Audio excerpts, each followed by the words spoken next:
আল্লাহ রাব্বুল আলামিন বলেন, বান্দা ওই কঠিন মুসিবতের সময় জাহান্নাম হুমাহুমা ঘুরে দিয়ে সামনে আসবে।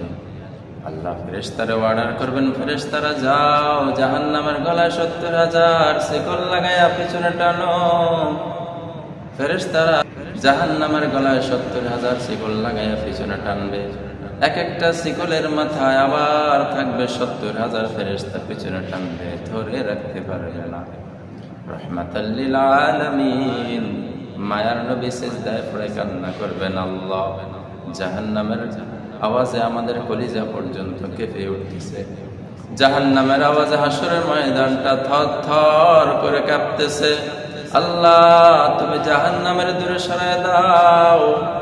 নবীর কান্না দেখে আল্লাহ ফেরেশতারা অর্ডার করবেন, ও ফেরেশতারা নাও, আমার কুদরতি হাতে একটু পানি দিলাম, এই পানিটা জাহান্নামের গায়ে ছিটাইয়া দাও।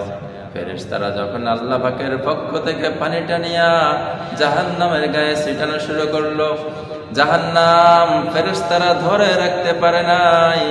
আল্লাহর কুদরতি পানিটা সামান্য দেওয়া মাত্রই জাহান্নাম পেছনের দিকে দৌড় দিল।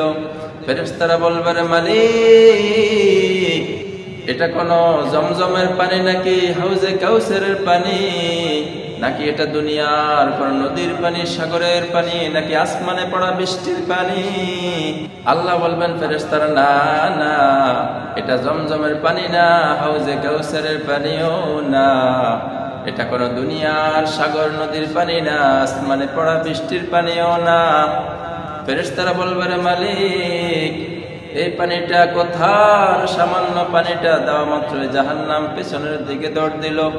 আল্লাহ বলবেন, এই পানিগুলো আমার নেককার বান্দার চোখের পানি।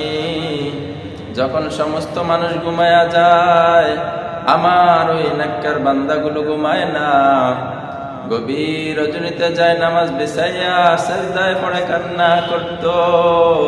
আমি ওই নেককার বান্দার চোখের পানি জমা করে রাখলাম। নেককার চোখের পানির বদৌলতে আজকে জাহান্নামকে আমি দূরে সরায় দিলাম।